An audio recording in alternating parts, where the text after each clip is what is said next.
Been a lot of launches Oh, we do have an lately. sort of opening. Relax. This one's an app. Track the latest news, live streams, and everything White House, including the kind everyone's talking about. Oh, hey, welcome to the weekly reckoning. You yourself can download the government tracking app if you'd like. I don't recommend it, but whatever. You don't have to listen to me. I'm just a guy. We are happy to have some additional people with us on the reckoning tonight, and hopefully we'll get a little bit more into these things. COVID 2.0, the Iran stuff, the White House app, opening day baseball is back, so we know Steve's happy about that. And a bunch of other things as well. I am Rick Barrett. I am your host, I guess you would say, of this show. And with me, as always, is the one and only Steve Cunningham. And we are joined tonight. We are very happy to have the one and only Catholic Comedy and Joe Enders with us. Gentlemen, how are we tonight? Feeling amazing. Okay. The duality of man. As you can see, they're very excited to be here. We're very happy that they are in that regard. But nothing else better to do, so we ended up coming on here. And that's okay. What's the phrase? All are welcome. I think that might work for some of y'all. Be careful. This is a synodal show. No, I wouldn't. I would never do such a thing. I would never do such a thing to you all. It's fine. Rick does have the felt banners, though. I do. They're right up there. And I got an acoustic guitar somewhere here, and we're ready to rock out, boomer out if we need to, just in case in that regard. But we are going to be my Biblia Sacra Vulgata, my Latin Bible here. So if you guys get too boomer on me, I can just hit you with it. Look at him trying to outdo everybody on book, here. I have the book of Christian prayer. I have something somewhere. I got books somewhere. I was elected to talk, not to read. I own a book. Trust me. I own a book. I have been known. I wrote a book. At one point, but I think that most people are like, that must have been AI. That's not the case. There's one rule on here is no books are allowed in your background. Yeah. Unless they're from Sensus Fideum Press. Then you can have all the books you want. From what if it's in the foreground? Foreground, okay?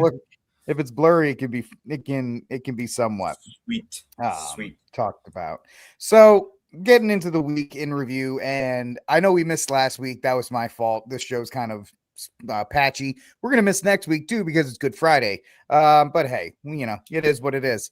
But stuff has been going pretty fast and pretty furiously as far as the ramp up for the New World Order, whatever you want to call it, the second COVID, the global energy shortage, however you want to look at this, but the entire operation that's taken place, the new war in the Middle East, right? For some people, you weren't born too early to serve in the Middle East, born too late to serve in the Middle East, born just in time to serve in the Middle East, because we are going right back in. And it's frustrating. Steve and I talked about this before, but now we're starting to see ramifications of this. We're starting to see gas prices really hit the mark. Here in Texas, the wonderful Republic of Texas, it was $4.30 for gasoline today. I don't know about you guys. So and that's before $5. I mean, Joe, how up in your neck of the woods? I'm still in the nice, comfortable 375 range right now. So that's where we're at. Yeah. Famous last words. Yeah, give it time. Joe, how old are you? I'm 31. All right. Do you guys remember when you said put 31? 5 in it? You put 5 in it, and it take you about 2 minutes to put $5 in it. Yeah. Oh man. Now I'm going to put 5 in it. You know what I do remember is 08. I don't know if you. I remember after 08 when it went up to $5 a gallon.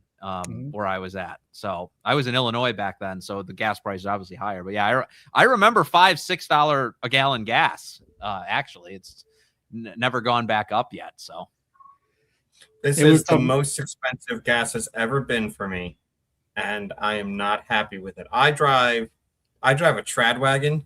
So it gets like 5 miles to the gallon, and we are 45 minutes from church. So Oh goodness. this is not a fantastic situation for me and monetarily. See, he's a perfect example of what I've been trying to ask the other talking heads out there about. What's the plan when a group like him down here, 45 minutes away with 5, 6, 8, 7, 8, 9, 10 gallons of gas?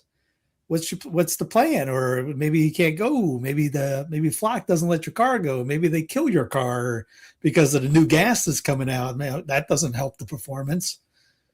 Oh, the E15? That's what you're talking about? Yeah. Trump authorized E15, which is essentially corn mixed with gasoline. And they're like, it's fine. It'll work. Yeah, but it burns faster. It burns faster, right? So yeah, it's gonna be horrible. Yeah, well, I can see some weird. If I put the tinfoil on, I can see some weird stuff coming out of this thing with that gas, that new gas coming out. They're like, there's all sorts. Put the tinfoil hat on. You can basically say whatever you want. Like whenever that tinfoil hat comes on, like it's like you like if you really want to go full conspiracy theory, just throw reason out the window. Anything's Clearly, you possible. haven't seen this show. Clearly, you're not a fan of this show. This is my first time, long time participant, first time viewing. You know, that type of deal. This show, you see Clown Planet. I mean, there's people going, man, you are on drugs. Well, it's kind of funny though. You say people can say you're on drugs, but at the same time, a lot of the stuff we talked about at some point has come to fruition in one way or another. Just kind of reading the tea leaves on some of this stuff. And the idea is that you're looking at across. Last time there was the coup. It started in Australia. It started in Italy. It started in Europe and other places. And then it slowly filtered its way over here. In Australia, they're gas rationing. In the Czech Republic, they're gas rationing. In, I think it's India or Thailand, they don't have gas, period. So these things are starting to appear in different places to set up a mass hysteria, a mass panic or something. We're not even in summer yet. When Japan, they got a TP run already. Who did? Japan has a TP run already. That's the Japanese. Weird. That doesn't count. They wear face masks everywhere. The Japanese are like super sanitary. So it wouldn't shock me that they would do that. Imagine being the one guy with the bidet when everybody's out of toilet paper.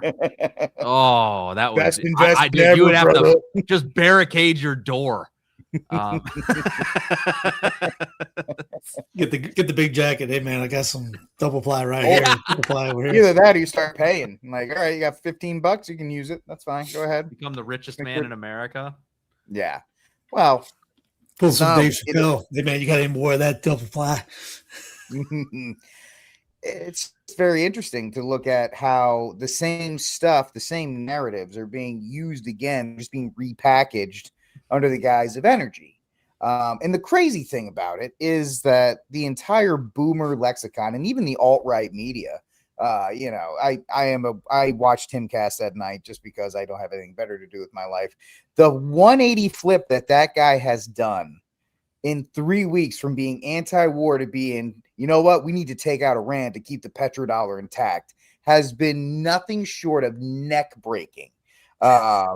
The twist that these people have done that went from we don't really like the idea of the war in Iran to we're all on board with it. We think this is the greatest thing in the world. We need to, it's either the Iranians or we bow down to China. And of course, they're going after Tucker and they're going after Joe Kent and they're going after all these other people that dare speak out against it. And it's just absolutely mind blowing.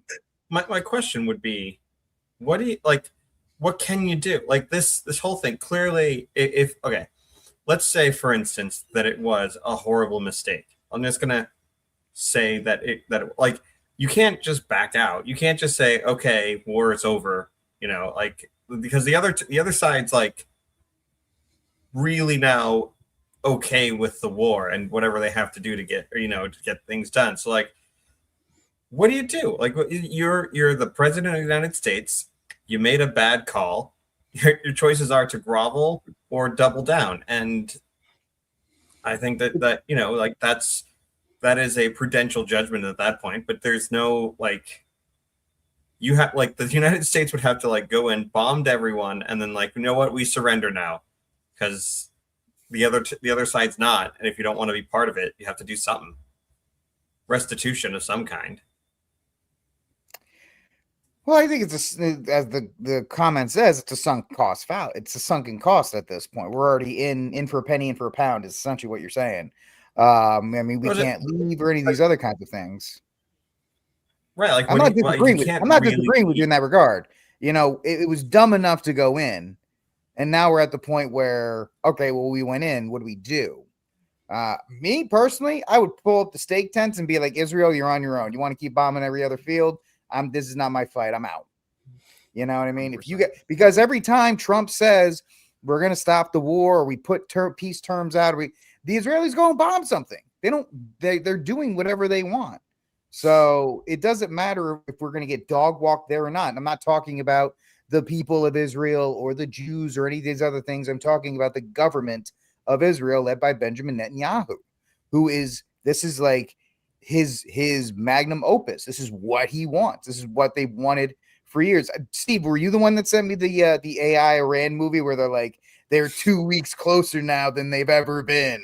Even more. Should have played for the opening.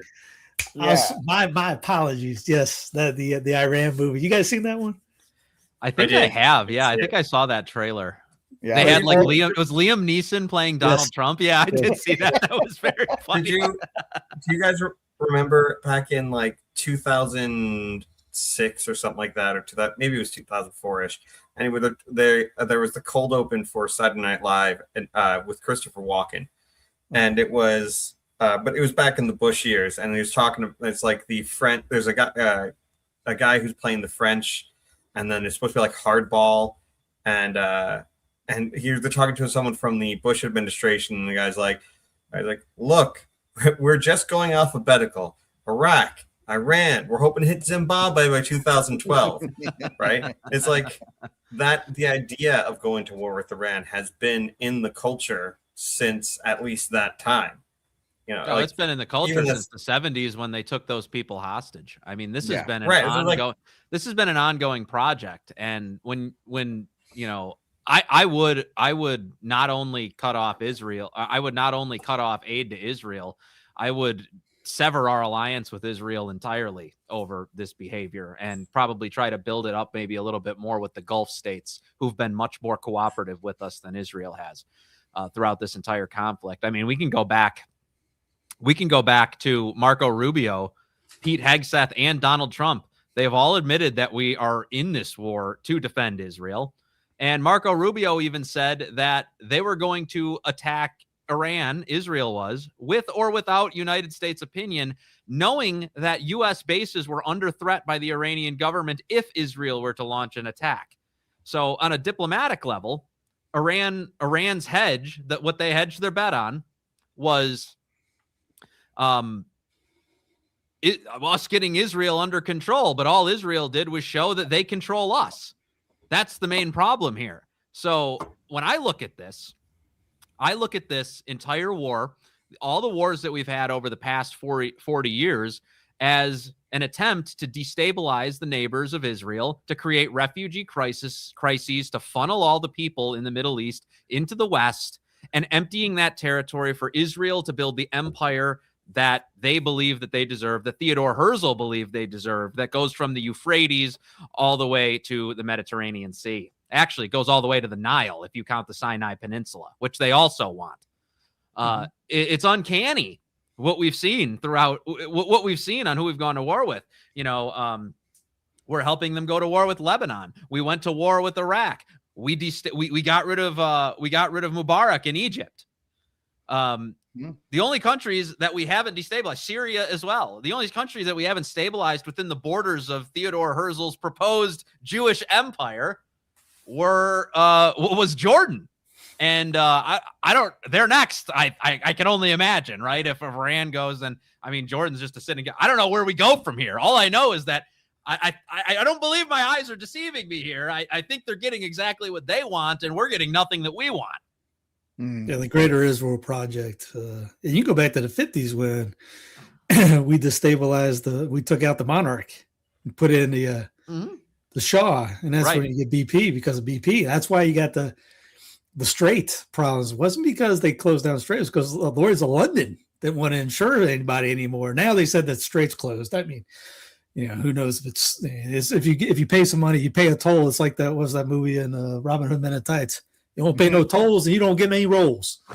That's pretty much the straight right now. It's and even Trump talked about going up to $200 a barrel 2 days ago. So I mean, don't we have like our entire Navy just like sitting right outside the Strait of Hormuz right now? It's just amazing. Like, I'm actually impressed by the Iranians. How have they kept control of this for so long? I don't know what they're doing. I think they're just like sending out fishing boats and like planting mines in the water and saying, pay the toll and we'll deactivate the mine. I don't know what's going on.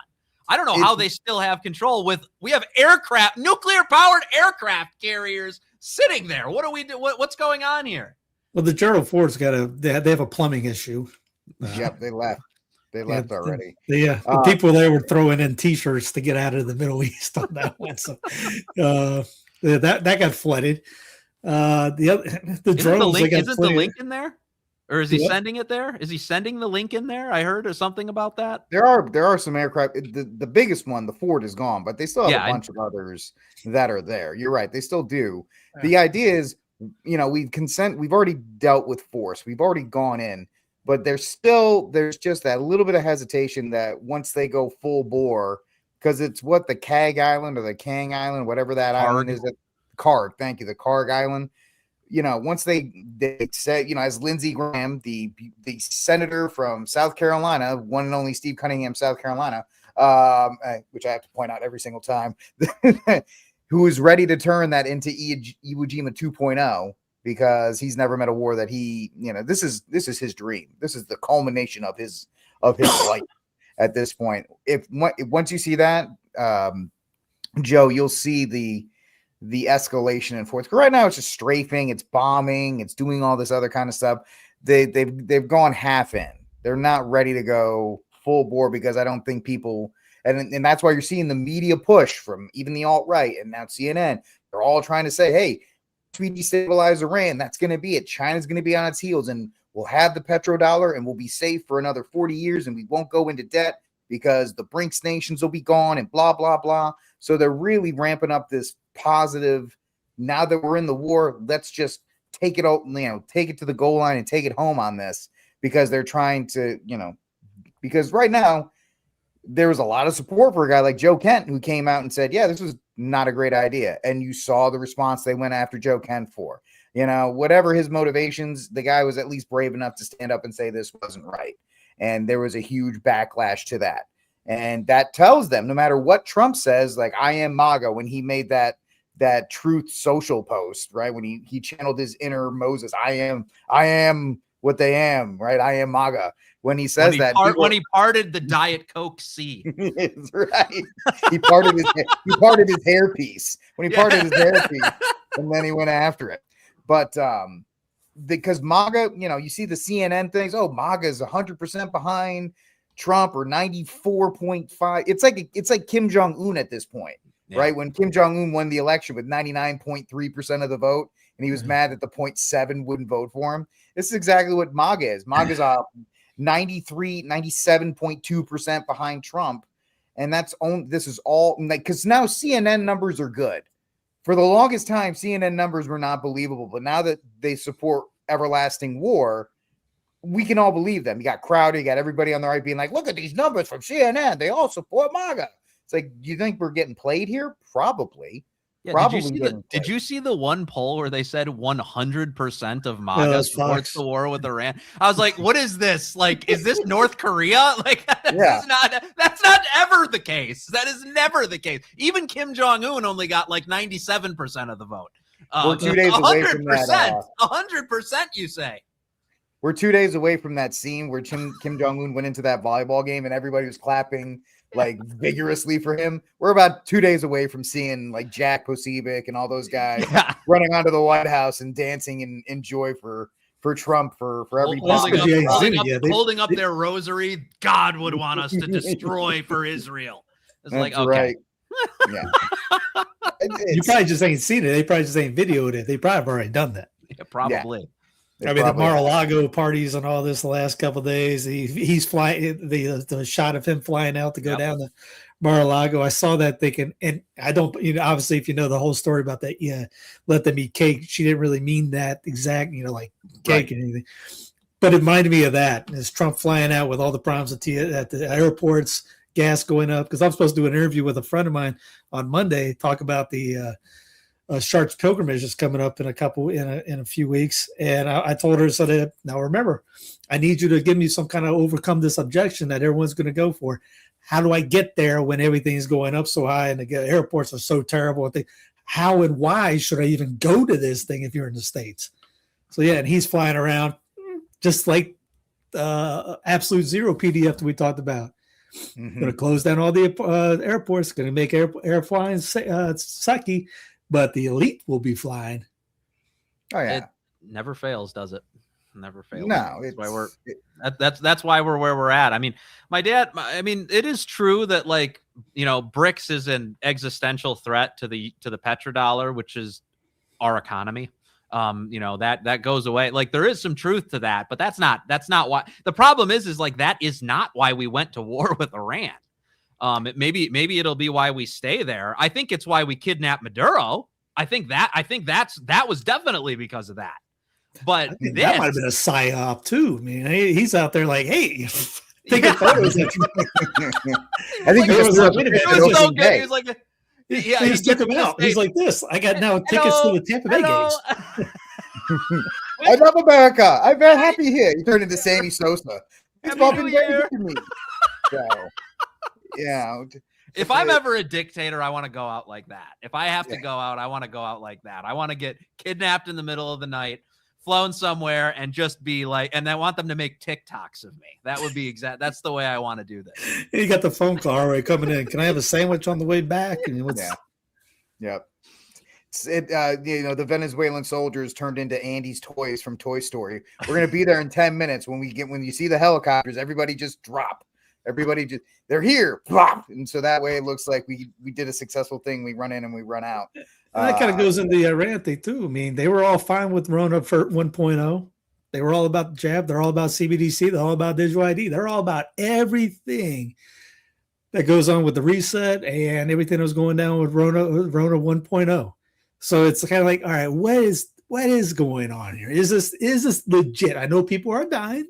People do die in psyops too, but with all this going down, something a little fishy about everything going. Okay, even on their side, because you can't believe everything. You can't believe anything coming out of DC, and that doesn't mean everything coming out of Tehran is 100% legit too. I mean, most of it's AI. So yeah, they are crushing it on AI. They are so funny. They have videos.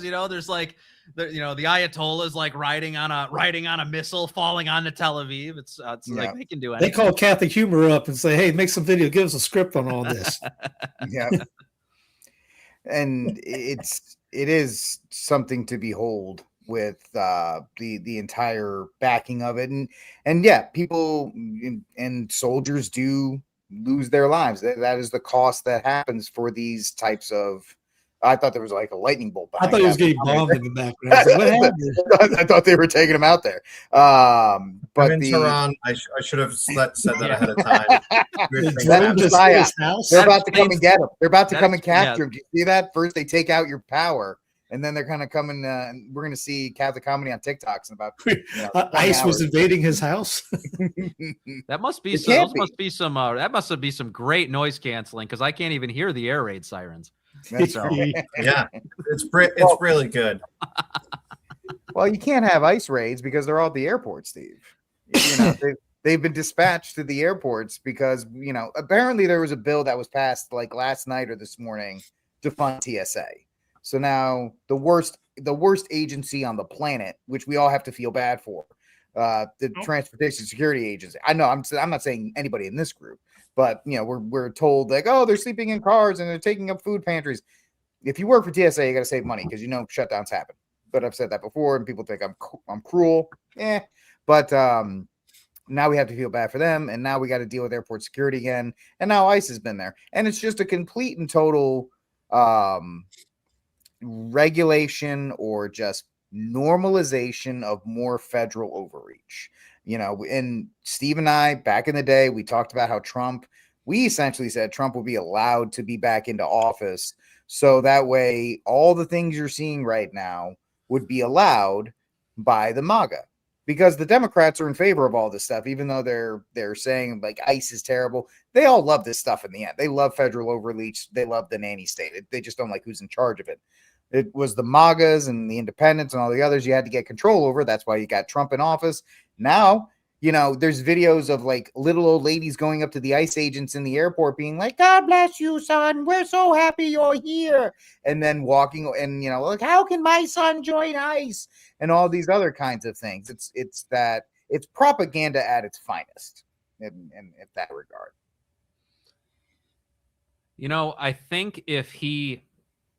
I think that if this is all propaganda with him, the taking the bullet, that has got to be some of the best theater that we've ever done. Rick, you want to tell everybody what? No, what was Steve, that? I like it when you tell the story better than me.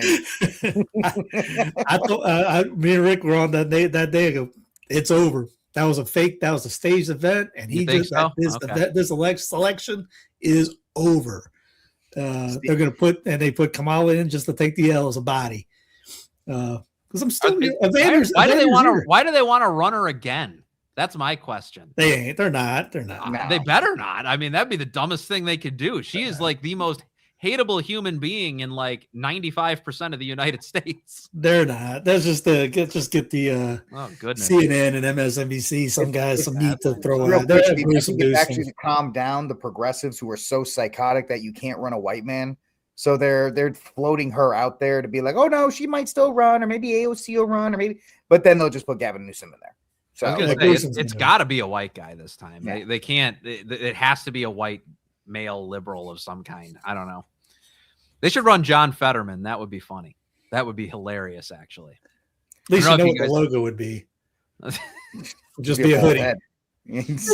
Did you see during his Senate campaign when he was like standing like for abortion and he's like, John Fetter woman, and then I didn't, but that's as cringeworthy as it sounds. Cringeworthy as it actually sounds. It's awful. And one time he put a suit on was survey says when Bibi got in. Yep. No worries, Catholic Comedy. Appreciate you hanging out with us as long as you could. Sorry we couldn't get you in a little bit more, but thanks for stopping by, bud. We appreciate it. Have a good night, bud. Later. He's just like, get me out of here. He's like, he's not even turning the camera off. He's just like, I didn't even bring up the Jews yet. No, I'm kidding. It's like Ron Burgundy. We're off air, right? Yeah. He just gets up. But the I don't know what to do with my whole hands. Yeah, what do I do? But yeah, Steve and I had said for a while during the whole campaign that we thought that Trump was going to be pushed back in. And Steve's biggest thing is that the Wolverine healing powers of his ear, that specific part of the ear takes a long time. Because what is it, Steve? It's all cartilage. And so it's hard to unless you get like a swap, unless you got like a cadaver ear lobe put in there to kind of cover it. That's what I would do. Yeah, there could be some. I just thought of that, but it's something like that. But no, I would get a black man's earlobe and have it just like fuse back to mine. That would be funny. That would be pretty. I found a Vander's. Yeah, exactly. I have reverse vitiligo. I'm starting to get blacker. Mike Tyson calls it up. I got it right here. Here it is right here. He's homies with Tyson, so it could happen. He's homies with Tyson, so I guarantee it's in his room somewhere with that tiger. He got that thing trophied up. Yeah, but I'll take a Vander Holyfield's ear.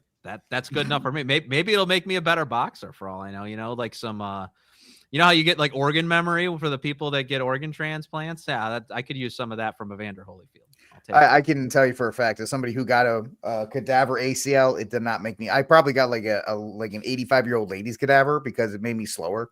So I don't know if that's really the case in that regard.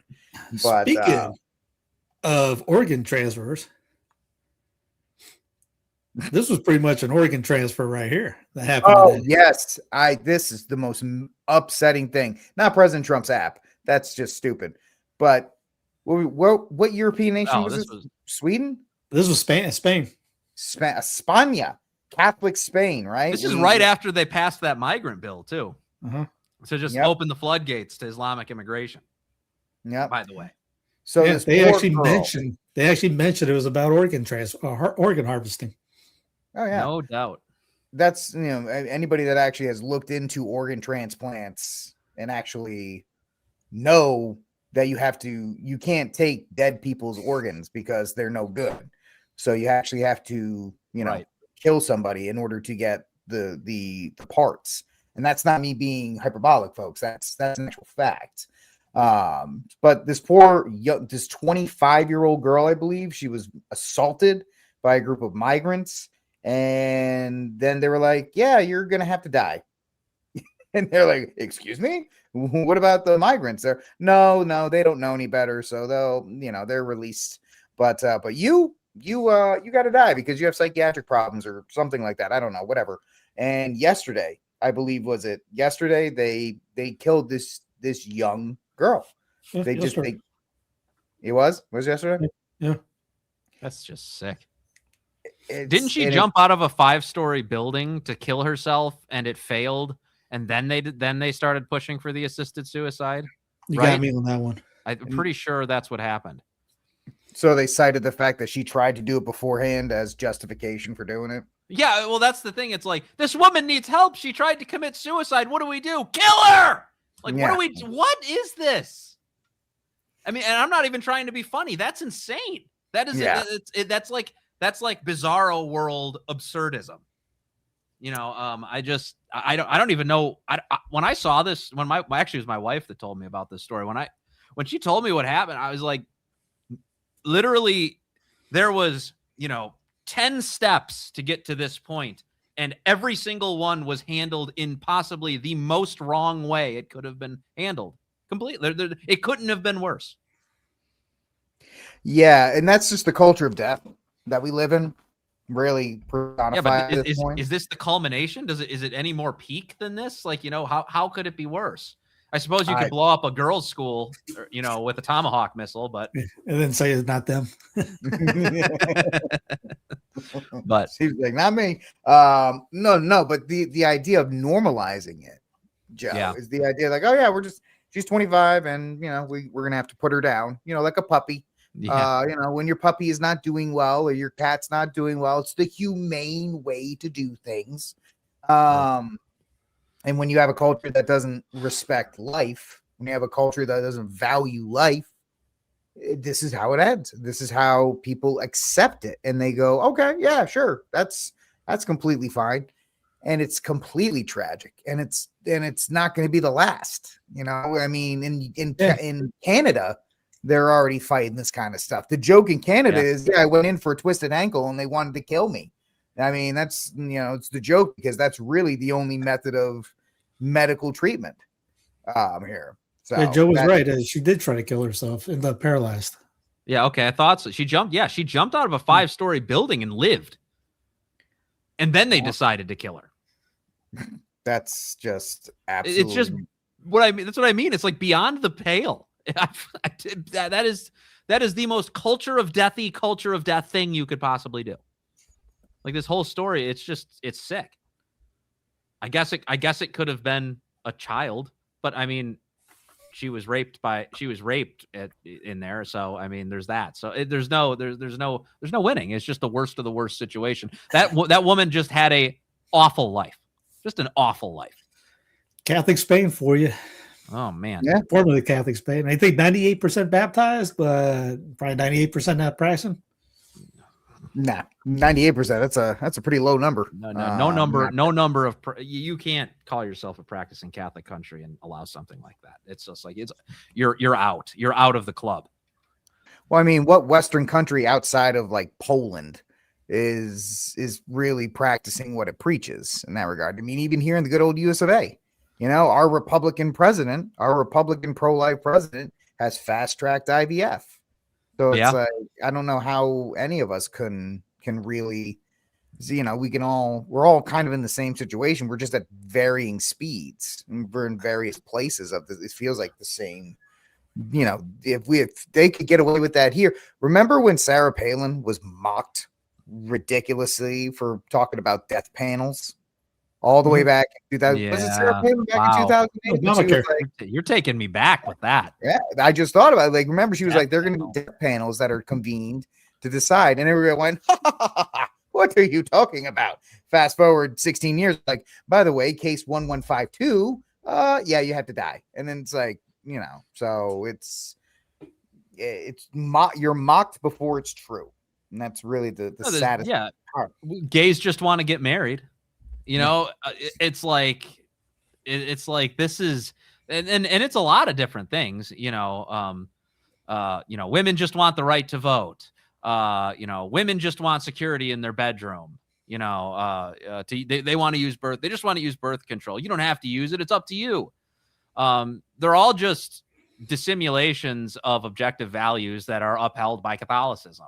And through the dissimulation, they're able to move the Overton window a little bit further and further in their direction. And as they do it, they slowly but surely dominate society. They're just operating off of dialectics. With feminism, they'll turn husband against wife. With class, they'll do worker and management and bourgeoisie and management class. Yeah, bourgeoisie. They'll just create all sorts of different things and pit them against one another, and then they'll introduce intersectionality, so all the members of this, quote unquote oppressed class can unify together and pool all their resources against big bad person in power, which just so happens to be, white Christian men in their mind.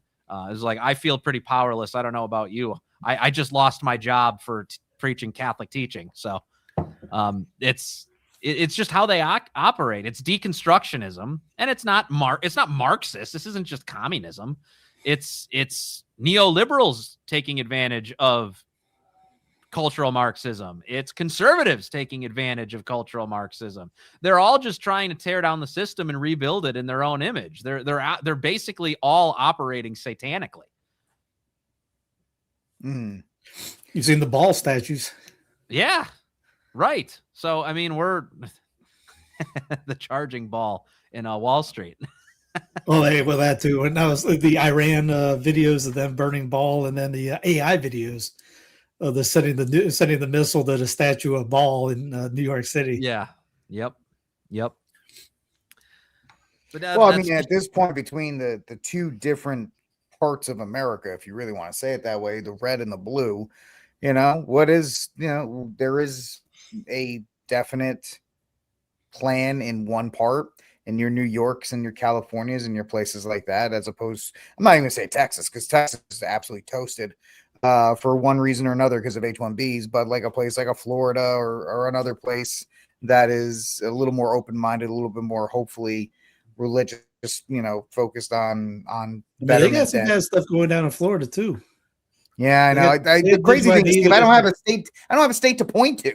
We used to be able to point to Florida, because they're trying to bring in a CIA type deal thing now. I love everything they're doing, and then they go, whoa, or the digital ID they're bringing in, whoa, the CIA group they're trying to put together. Whoa, time out now. Now, if Fishback gets in, be a different story, but yeah, no kidding. I really wish him the best. Yes, I really do. He's been on what, Tucker? How many big name shows he's been on? And last time I saw a poll, it was like, Byron was at 80 and he was at like 30. Yep. That's impressive. And again, we're far from election day right now. Like, And I think it was like 50% of people are undecided on who they're going to choose for the governor right now. So Byron was at like 40%, and then he was at like 28% or 30% or something like that. I mean, I'm watching this guy. He's on a run right now. He's showing to the Republican Party that there is another type of candidate that can be run, and not only can he run, he can thrive. And they really don't want that proven, because then they're going to have to start running candidates like that. When he said that he was going to keep the money from going to Israel and give it to the people of Florida to buy homes, I was the Vince McMahon of him in the chair going, I was one of the first people to endorse him. I don't know if you guys know that, but like you go like way back. Like he was just he did his Jubilee episode where he was debating with I don't remember like Mehdi or I forget. No, it wasn't Mehdi Hassan. It was somebody, but he was debating some leftist. Destiny. It was Destiny. He was debating Destiny. Gracious. Yeah, I know. Gracious. I can't even imagine. The Gish galloping champion Destiny. Yeah. But anyways, I saw him there and I thought, yeah, this guy seems like a well-spoken conservative. Then he announced his run. Then I started talking to some people behind the scenes, some of my political friends, some of the more operative, and I was like, this guy's great. He's Catholic. He's America first. He isn't he doesn't play the denunciation games where you denounce people that the Republican Party doesn't like. And then the stance on Israel was just the cherry on top. I was like, finally somebody. It was great. So I endorsed him like maybe a week into him announcing his campaign for governor, and he was like reposting me back in the day, and I was like, this guy's going places. So I hope he does. I hope he wins. I'll tell you what really put me over the edge is when he was like, yeah, we're going to tax OnlyFans models, a ridiculous amount of money. And, so yeah, it's like, all right. Yeah, I like that. I like that. That's a modern solution for a modern problem. By the way, RIP to the guy who created OnlyFans. I'm sure he's looking up at us right now. Ooh. Oh, yeah. I forgot about that. Ooh. I mean, obviously as a Catholic, I hope he died. We can reasonably hope that all men will be saved. Resaved, but for the amount of damage that man did to the culture, some Bishop Aaron wisdom. Yeah, wow. Yeah, it is. God bless him, but that whole thing is just no. I'm sorry, I had to say it. I mean, he made me mad a couple weeks ago. No, we're fine. We're fine. We're not fine. Things are bad right now, but it's okay. It's okay. The water's hot. Jump on in. No, I mean, I hope it'll get worse.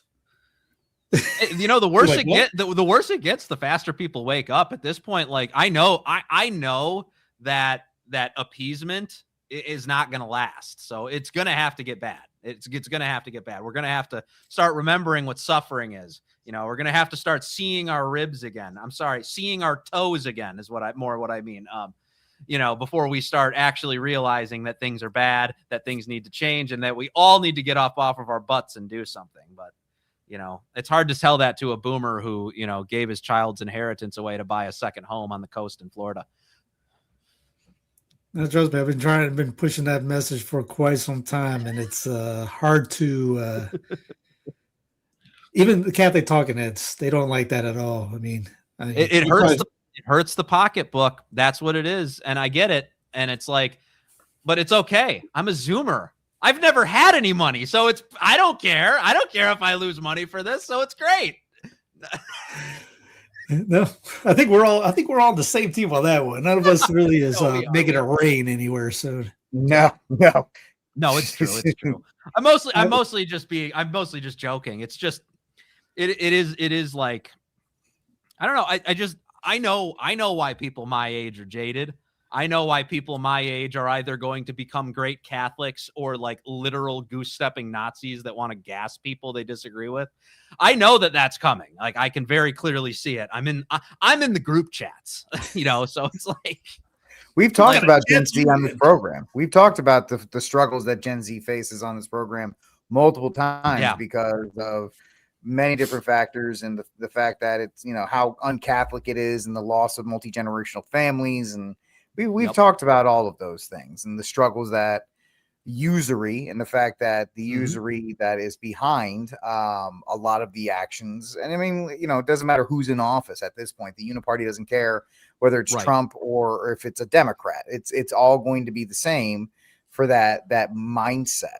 And it's something that people have to really kind of look at. And, Trump has said a couple of times, like, I don't care where you have to keep the prices of homes high and they're trying to keep mortgage rates down, even though they're trying to keep stuff the interest rate down, mortgage rates are still going up. And that's the thing that people are losing their minds about. They're like, I can't believe it. I can't sell in Florida. We were talking about Florida a couple of seconds ago.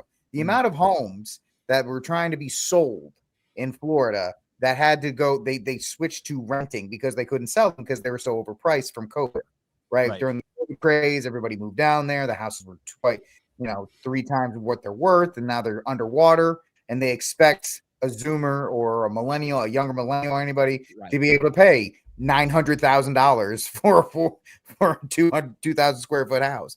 And it's, there's that sticker shock they're getting from not being able to sell. This was their retirement package.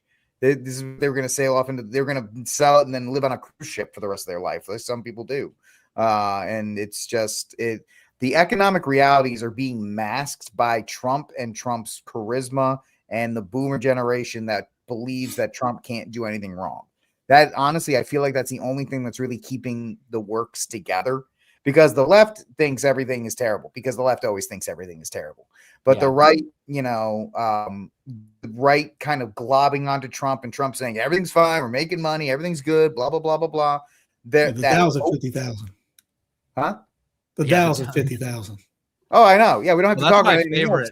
That's my favorite. We measure we measure the economic health of our country based on shareholders and GDP. I'm like, that's as long as the graph goes up, it doesn't matter how we do it. It could be with H-1Bs, it could be with outsourcing. Right.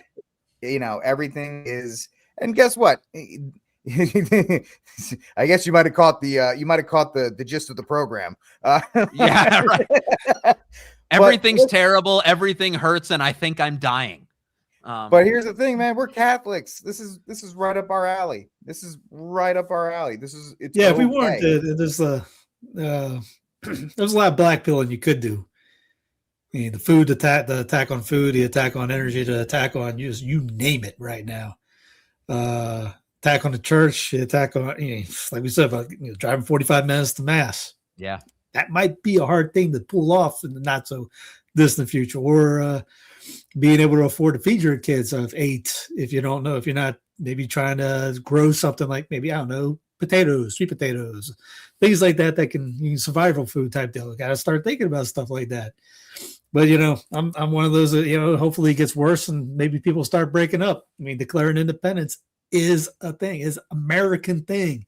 People don't want to do it. I don't understand why anybody wants to be in a dysfunctional, tyrannical, centralist union like this. As the Texas National Republic comes out saying, if you came up to me, or if I came up to you and asked, do you want to join this group? They're 39 trillion in debt. They're in wars all the time. They lie to you all the time. They take 40% of your money that you have to work to April before you make a penny.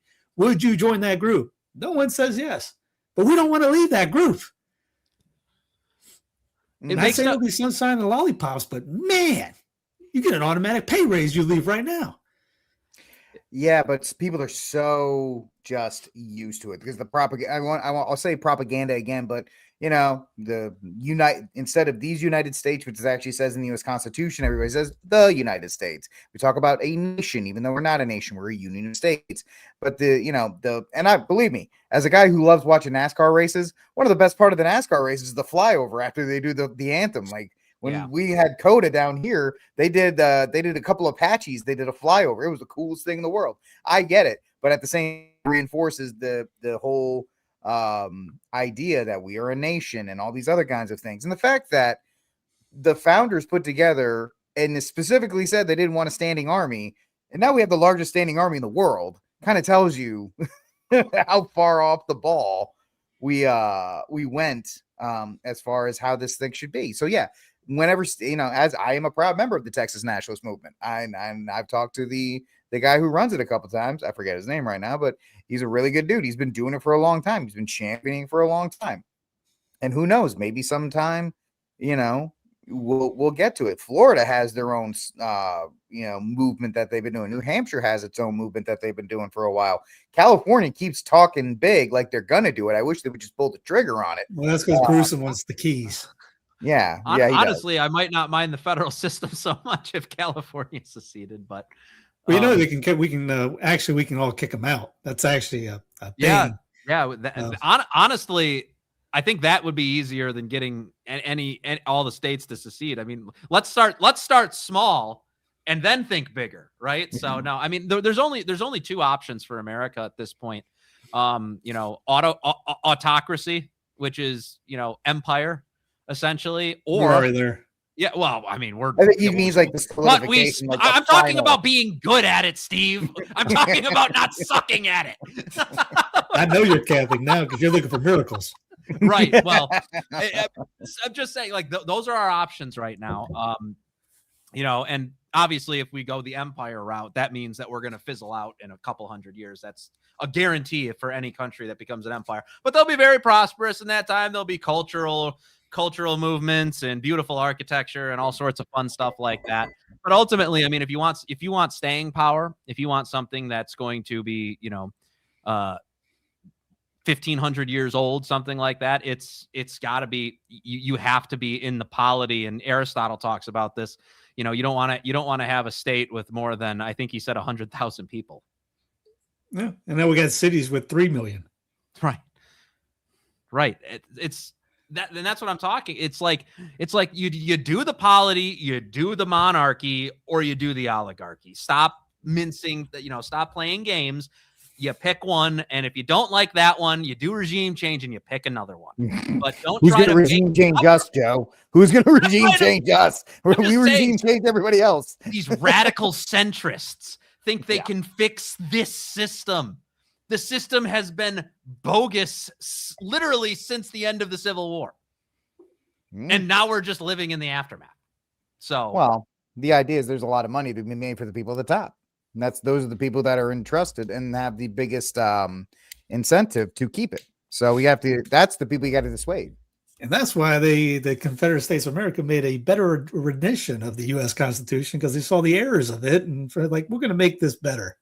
Well, the Confederacy was far more in line with what the original Constitution, what the original Constitution said than the Unionists. The Unionists created the 14th Amendment, which gives the government the ability to fabricate rights out of nothing. And what were those rights? Abortion, birth control. Those all come from the 14th Amendment from after the Civil War. The miracle it wasn't even ratified. Yeah. Unbelievable. Well, and here's the best part: it was done with a Congress that suspended the votes of the people in those southern states after the Civil War, and so all of the first black members of Congress were elected in the South. That's because everybody's vote was suspended. They were all traitors. So there was no fairness at all in how this even came about. We created a fake country in 1866 after the Civil War. I should say 1865, but and it's never been the same country. It was a faux empire. So as I said to you guys before, the proposition is, are we going to have real empire or are we going to factionalize and form our polities? I'm fine with either, but you got to pick one where it can't be stuck in limbo anymore. I'm going to become the dictator. I'll be the dictator. We got to work on Joe's terminology on the war for Southern independence. Yeah.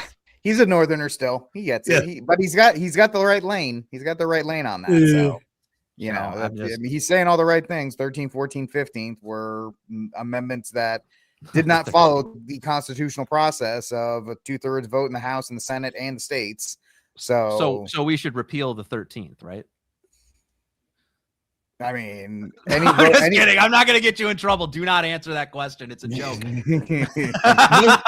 Most don't know the original 13th was to make it perpetual. And the South turned it down. Said, no, we don't want this. Yeah. Well, the irony of the 13th about slavery. The original 13th was perpetual slavery. Yeah. And the South said no. Yep. That was a compromise amendment to try and stave off war.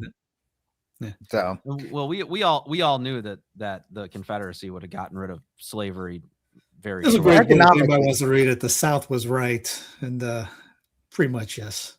The economic model would have eventually died out. It was not sustainable because France and Britain had outlawed slavery, and they were going to do business with anybody that did it. So it would have incentivized the South to get rid of it. So that's Yeah. That was one of Jefferson's qualms about the king too, was the slave trade.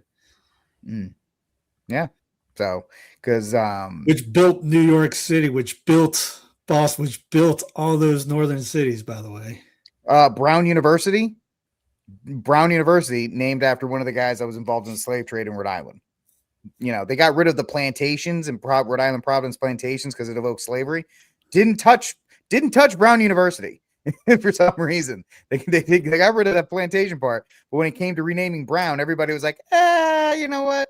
I think we're good. I think we've done enough so far. So it just shows you the selective outrage that people really put on these kinds of things and how ceremonial a lot of these things tend to be.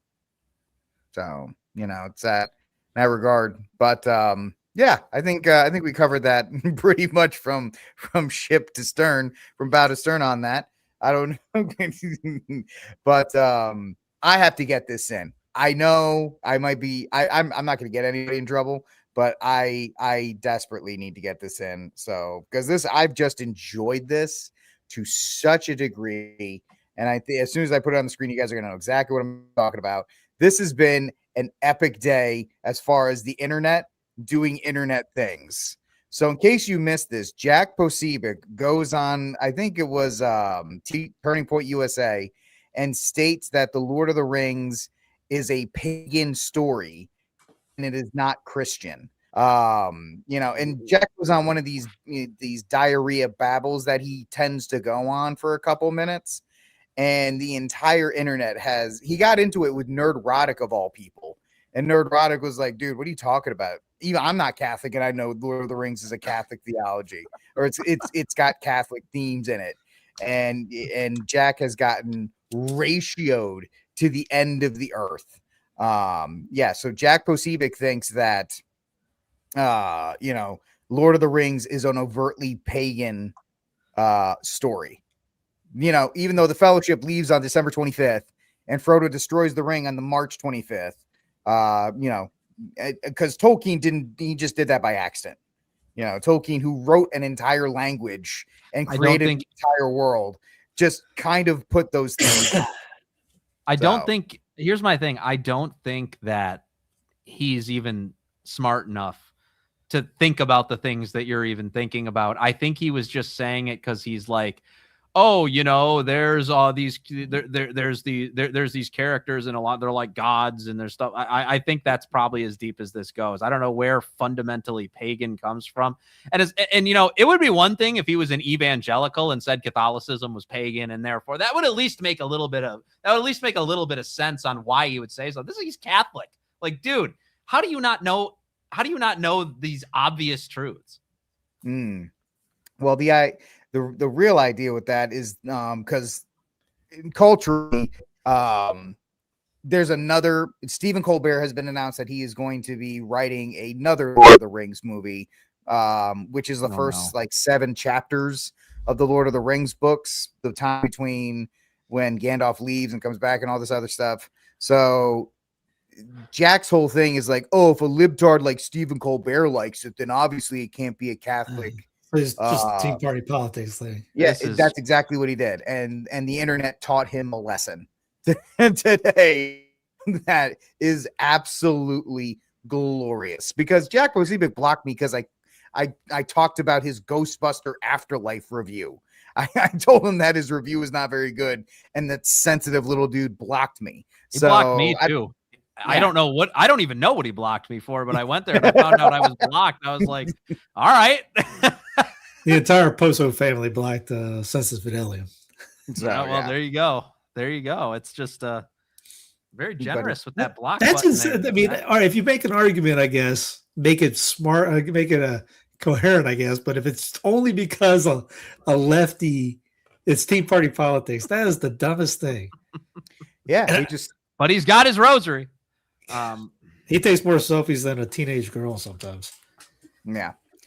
But this idea, this is why the right, and I put out a tweet or a message that nobody saw because I'm shadow banned to death.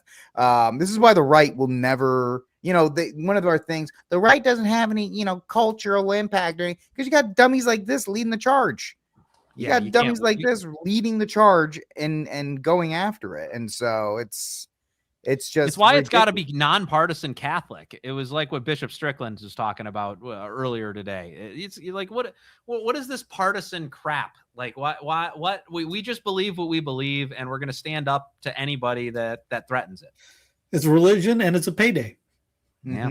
Yep. I mean, it goes back to the centralization thing. He needs centralization. Beck needs centralization. All these talking heads need centralization, or they're not. Their voice is pretty much gone because then Beck cares about Utah. Jack, I don't know where he is. I thought he was in. Maryland. I guess, and he's from Philadelphia. He's all over the place. Yeah. But it goes back into that. If something like that depends on which safe house he's staying at. That's why he's all over the place. Well, it's also the fact that you can read the tea leaves. The MAGA payday is over. Like, look at that's CPAC. Look how empty it is behind Posebic at CPAC right now, dude. In Texas. Going to CPAC, man. I've been to CPAC a couple times. Like, it was an experience in the peak Trump years. I mean, I'm like it was crazy. I went there during the primaries, and there was like 1,000 people sitting there while they played it on the debate on the big screen. And Donald Trump, does his only Rosie O'Donnell thing on there, and like everyone's dying laughing, and people that hated him were dying. Like CPAC was huge, and they're about to get torched in the midterms. See, we're old enough, Rick, to remember when Ron Paul won the straw polls there. Yeah, and people hated it. Yep. People were wanting him and not McCain or whoever they want to run, Mitt for brains, anything else like that. Yep. But if you notice, CPAC there's not a lot of stuff coming out of CPAC this year because nobody's there, which means they, as Joe correctly said, and Steve and I said, the breaks are it's about to be the Harlem Globetrotters versus the Washington Generals in November. So all these guys are scattering, trying to find new income sources. And Jack is trying to follow Matt Walsh, and Matt Walsh is trying to stick their necks more into the cultural side and less on the political side now. They're trying, Matt Walsh has been making more and more cultural takes. Jack's trying to get back to where he initially came from because he was a Game of Thrones commentator before he became big on the political scene. So he's trying to get back into that. Jack was? Jack was? Yeah. Jack rose to fame commenting and being on Game of Thrones message boards. That's why he hates the Lord of the Rings. Yeah, right. That's really all it is. It's just that. Joe probably kicked me out of the trad movie. I never read Lord of the Rings. I haven't either. I've only watched the movies. I completely don't even worry about it. I've only even watched the movie. I've seen clips of the movies. So like when you guys are talking, I'm going, I don't know what they're talking about. Steve. I've watched the movies and read some of the books. I haven't read all of them. Somebody wrote that book, was it Boom? And everyone, their brother was texting me up, hey, you got to interview him on Boom. I go, I don't know what I don't know what the Boom is. What's going on here? Yeah, sorry for everyone in Catholic world. I'm not cool in the we call it the Nerd Bible. I'm sure it's a good movie. I'm sure it's cool and all that, but yeah. Well, I just wanted to bring that up because that's culturally, it just shows how read the books, you dorks. Jurassic Park the book is way better than the movie. I've actually read the Jurassic Park book. That was actually pretty good. It's the only time you're ever going to get called a dork for not reading a book. Yeah, I'm still perplexed by the comment. I was like, wait a minute. You're the dork. You read the book. You're such Idiocracy. I can't believe you haven't read the book, you loser. Idiocracy. We got to get back into reading so you know who's and why they're doing it. Yeah. Why we're going to the moon and who's why. Look, this is what I'm reading. Look, I'm the real dork. I'm reading Supersessionism is Irrevocable by Robert Sungenis right now. I can't even spell half of the words you said. So. That's right. That's right. Yeah, by an S. Yeah. Another bit of cultural news we'll talk about real quick. Tiger Woods got into another Tiger Woods. When he gets behind the wheel, he really does let his Asian side out because he got into another accident. You're kidding. Yeah, no, he got arrested for a DUI in Florida like 3 hours ago. Honestly, So, we need to get his ex-wife back because she like bashed out his taillights with a golf club. Oh yeah, Yeah. she went Tiger keeps Woods on him. destroying his cars, he might stop getting DUIs. That's just my only thought of that. So well, She went all didn't Tiger stop Woods on anything him. else. That was man. That was Yeah, so that's insane. Don't you? Hey man, Tiger, don't you know about Uber? yeah, I mean, yeah, like it's not even hard to get it. You don't even have to get a designated driver anymore. You can just tap one to come to you on your phone. Come on, man. yeah. Hey, he's got more money than anybody. What is he worth? 200, 300, 400 million. He can't buy a driver. He could get an Uber to my house from where he lives and be okay. Get right in luxury X. That's Yeah, all you got. yeah, that's right. Hey, is this Just don't get the Tiger? one with- Uber Lux it, bro. Uber Lux Yeah. it. Uber Black or whatever it's called. I don't remember, but just don't get the one with the female driver. yeah, please. The judge has to go because this is just stupid. We're going to give you extra time. Have you seen the clips of the people doing Zoom? I didn't know you could do Zoom in for court appearances. So the judge is talking to this lady. Oh yeah. You see that? What happened for the audience, Steve, in case they didn't see it? I'll see. I'll pull it up. I know I have it. I have it saved for Clown Planet That was because one of that's COVID was terrible for a lot of things, but the court appearances people did on Zoom was one of the best parts of the COVID. screen There was name? Is one. that what you're talking about? While he's pulling that up, there was a famous one where a lawyer came on and he had a filter of a cat and he couldn't get rid of the cat filter. And so the judge said, "Can you get rid of that?" And the guy's like, "And the cat?" He's, "No, I can't, Your Honor." And so he's like, "Do you want to proceed?" He's like, "Yes, Your Honor." Oh, that's so to good. do that.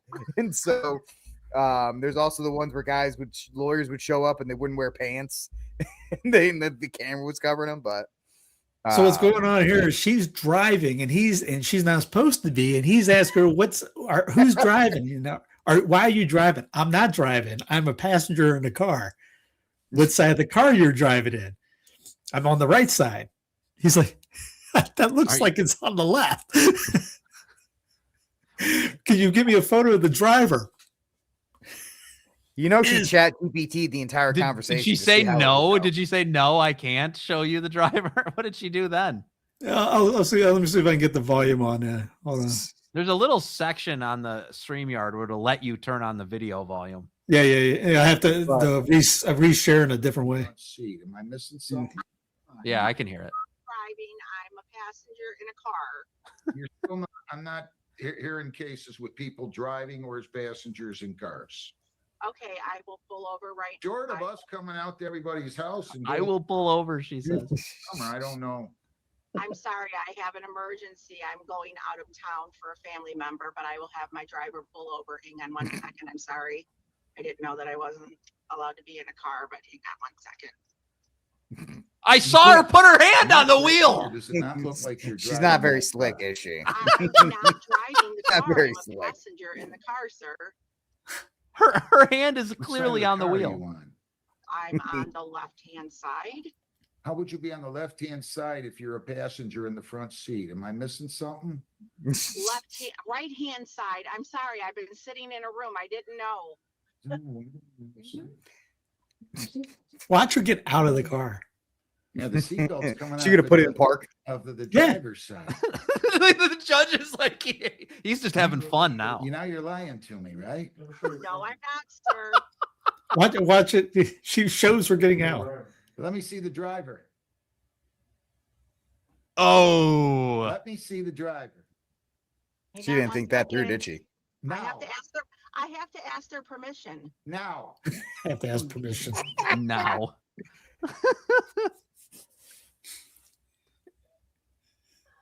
Oh, you're not in the You can you weren't see in the the- driver's side. You think I'm that stupid? I'm going to go ahead and enter a default judgment. Our paperwork says that they can't drive. Does it not, Jennifer? I'm sorry, Your Honor. I took a breath in and started choking. Well, I missed what Does you our said. paperwork not tell people that they can't be in a car? I don't know, Your Honor. I'd have to look at it The again. I paperwork haven't comes looked the at it in a waterwork. while. looking at it does not say that I cannot be in a car. I'm entering a default judgment. You lied to me.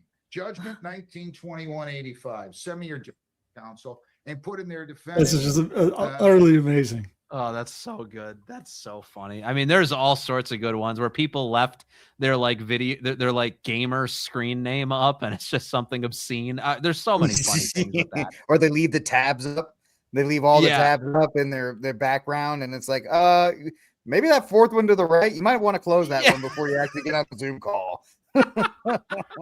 It's like, oh, sorry, bud, in that regard. But it's I'm almost excited for COVID too. And COVID 2 electric boogaloo. Well, it's coming. It's coming in that regard. But but until that happens, you know, we can enjoy things like opening day of baseball. You know, baseball's back, and you know, if I don't watch baseball anymore unless it's minor league games. So you know, apparently the Red Sox won, but I don't really care because baseball is just it's too woke for me. At least the Sox are. I can't get over how bad the ownership is for the Sox. So. Hockey's getting bad too. I saw the Nashville Predators do their pride. Wait. Can we take a moment to realize that the Predators did an LGBTQ night? The Predators, the LGBTQ Predators. I'll be honest with you. Didn't go through with that one. I'll be honest with you. I'm okay with it. I'm okay with it. I feel like the masculine. They are allowed to have one. No other NHL team is allowed to have one, but they definitely can. They give it Epstein bottleheads. Yeah, exactly. Well, I don't know if you heard, but the white smoke flying over Tel Aviv means they've found a new OnlyFans CEO. So yeah, well, thank goodness. It's not because he's Jewish. It's because he's an APAC donor. $11 million donation. You vicious. The memes are great. Thank God for memes. That's a good thing about the internet. Yeah, it's like the Roman Empire, except with Wi-Fi and memes at this point. That's really all it is. The destruction of the air. So it is what it is in that regard.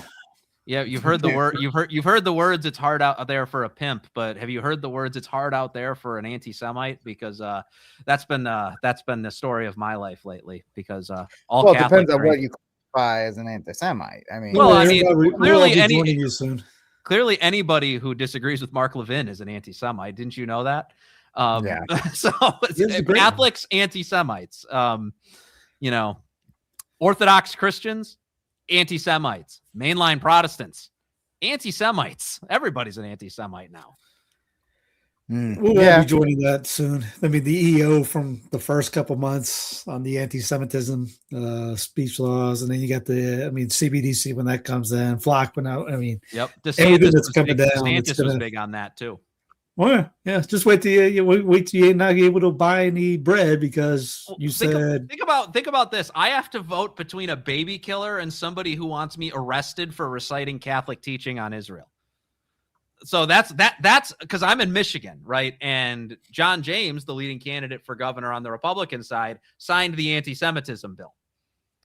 Or I'm sorry, so you know, he voted for the I didn't sign it. He voted for the anti-Semitism bill in Congress. So I'm literally choosing between my freedom of religion as a Catholic and murdering babies. Like, it's like I don't know what I don't even know what I'm going to do. I'm just going to let it burn down. Too late to run third party, Joe for a governor. Oh my gosh. Make it guys, fun. I got these cool uniforms for you to wear. No, I'm kidding. Right. Well, you know, everything may be going down, but at least the memes will be fire in that regard. So we will laugh as we run around on fire. So apparently that was footage of Tiger Woods before he got in his car. I still can't believe Tiger, because I saw a clip. I put it on Clown Planet about him getting ready for the Masters, and I was thinking, all right, let's see what the article's about. He was playing at that. You've seen that stuff, that the computerized version. Mm-hmm. I can't remember what the name of it is. You hit it off the carpet into a green. Oh, Top Golf. But I know the golf. You hit it into a screen and it simulates it. It's on ESPN and stuff like that. And they play the green and all that. I'm going, what is this? This isn't the same thing. It's how is he training for the Masters? I was going to say, don't talk crap about Top Golf. Top Golf is a great time. Top Golf is fun. But I mean, Steve, simulators are huge in professional sports now because they cost cut and they save money. That's really what they don't do practice time for really any major professional sports Oh, anymore. I get that. I've seen them around. I just when I've seen that this it's like a professional thing. I mean, it's like okay, man, where was this at when we were playing all the time? We would have gone into this has to be easy. I mean, there's no way they could have cut a slice and all that without that accurate and things like. I don't get it. I'm old school. That if you go to practice, go on a court. You do it. You Stargone Woods. You go to the PBC. You go play anywhere you want. You're playing in an indoor thing, getting ready for the Masters. That ain't that. Well, I mean, the only example I can give you, since I'm into auto racing right now, is they actually don't drive. They don't practice on the tracks in their sims, and they do simulator work. That's all because they don't have track time, so they all get in simulator. I saw that in F1. So yeah, it's the same thing. What they did in F1 is the same thing they all do now. They just do sim work because they don't actually practice. Yeah. Did you guys see the Gran Turismo movie that they I made? Watched half of it. I watched half of it. I couldn't get the rest of it. It wasn't a good movie, but it shows like how simulator trained professional racing. So they took the guy that was good at the simulator, which Gran Turismo is, and they brought him in, and he actually was a decent racer. Huh. Yeah, that's based on a true story, right? Yeah, that's a true story. That is a true story. Yeah. So to be fair, he was driving Nissans, but anyway, the Nissan GTR is a beautiful car. I'm not gonna lie, but that's either here or there. When Mark is talking about it, reminds me of what you were talking about with Paso. I mean, goes back to Mr. Beast and Speed and all those guys. They got famous by playing video games. Or that one lady that's got millions of subscribers that she's 90 years old paying for her husband's medical bills by playing video games online.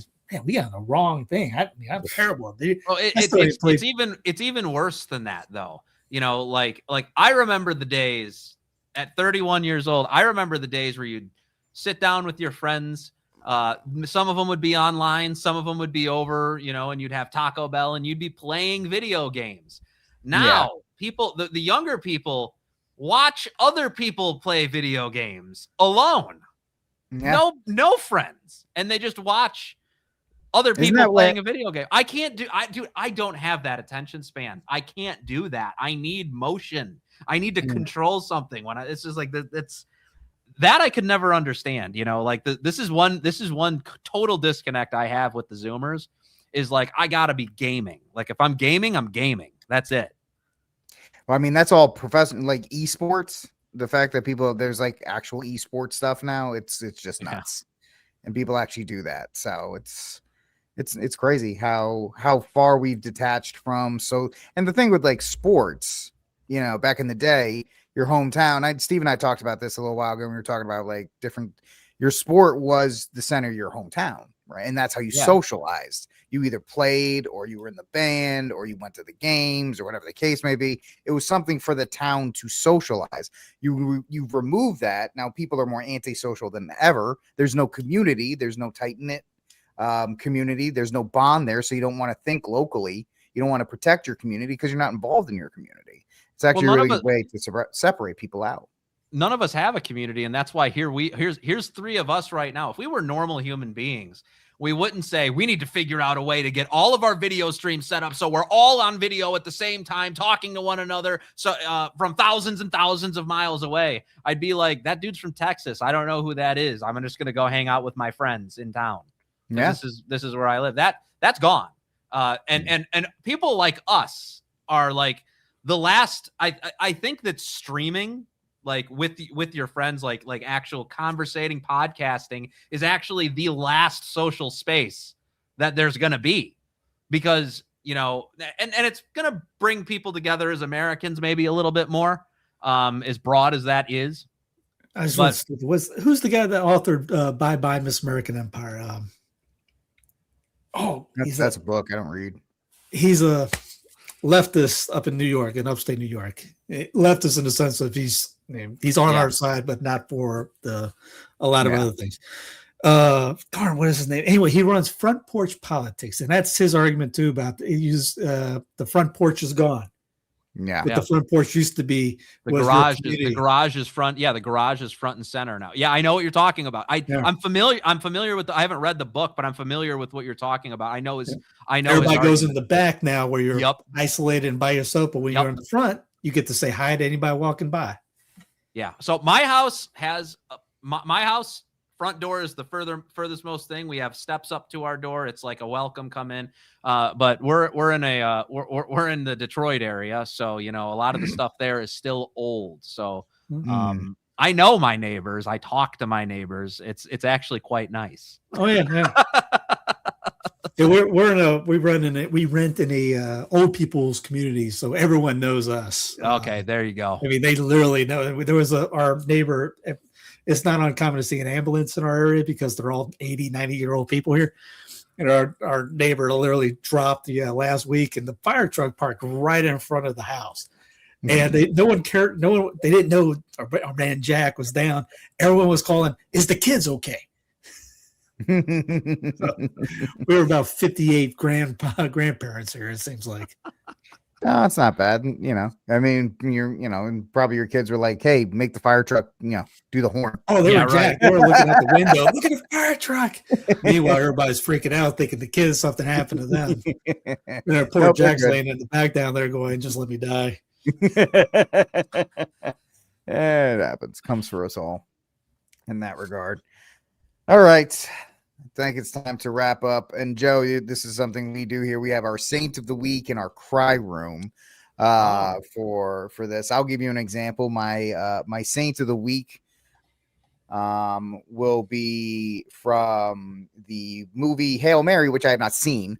But the press tour with Ryan Gosling has actually been a masterclass in how to just be likable, which most people can't do anymore. He went out and he did a tour with a bunch of people, and he says when he went to these movie theaters, he said, "Listen, it's not your job to keep movie theaters open. It's our job to make movies that you actually want to go see." So even if he doesn't believe it, somebody handed it to him, and that's the right way. That's the kind of frame of mind that people should, have going forward. And I'm going to cheat because obviously my cry room is going to be Jack Pacific. So I'm going to take Jack and I'm going to put him in the cry room because come on, buddy, you can't have your rosary out every 15 minutes and then make fun of Lord of the Rings. So I don't know, Steve, who do you got? I'm going to go with it's almost the same team in a sense. If I can find. Well, no, it's where did I put? I have 50,000 links. There it is. Yeah, my Saint of the Week is this. No, that ain't it. The Philadelphia Phillies don't have the wrong link up. They made a hype video for the ball boy. This kid's a stud. Anyway, it's just good to see that the ball boy is getting a lot of attention in that. And look at that. Yeah, he's making plays without a glove all over the place. So it was pretty cool. I say it should count. I say it should count. My cry room is Philly's Alec Baum Susan's parents. Well, there's either guys that did that. One of our old high school teammates had the exact same thing happen to him. He played for the Mets, and he didn't go as far as suing him, but he mentioned that his mom and dad pretty much took the money from him. Wow. Athletes go one of two roads. They either lose all their money to their parents or they put all their money in their parents' name. So when they get divorced, they don't lose their money. So it's like one of the two things that they do. So that's terrible. So now that you kind of have an idea, Joe, I don't know if you can fire one off the hip on a Saint of the Week in a cry room. Well, Saint of the Week, I'm going to say is Bishop Strickland. Okay. I'm going to keep it Episcopal with y'all. With y'all jive turkeys. I definitely think Bishop Strickland is the Saint of the Week. He just released an amazing statement standing up for the Catholic laity in the United States right now. I'm going to keep to my subject matter. Obviously, I got fired because of Zionism. My statements on Zionism. Bishop Strickland stood up for me, and that makes me really happy. And it was really courageous and virtuous. God bless him. And then I'd have to say that my cry room for the week Got to be Cardinal Dolan. Yeah. Got to be all Cardinal of them. Dolan. Just falling in line with Bishop Barron's comments, not standing up for Catholics' freedom of religion in the United States, our freedom to dissent from Zionism, our freedom to say that Christian Zionism is a heresy. He just balked and is like, nope. Cry room for you. Well, Barrett All right. didn't lose his job. Yeah. Yeah. I can't no put pun Barron in intended, because no pun I think that intended that was more than a week ago. Barron's, I think. So I can't. Well, it's say the first Barron. time on, so you could get a little bit of a you get a little bit of leeway on Can that. I put No, them? yeah, Can I no put them pun both intended in? on that one. Can I put them both Yeah. in? Sure, you can double up the We're cry gonna room. we're gonna double Is up. your cry room big enough? That's really the question. Like, how big is the cry room for you? I'm a very emotional person, so I We've think done I can two add first two. ones, All right, folks. Thank you for hanging out with us on the Weekly Reckoning. Like, subscribe, and share the show to as many people as possible. Get the word out there. We will talk to you all next week. God bless. Viva Cristo Rey. And Luce says, bye, everybody. Bye. Thank you.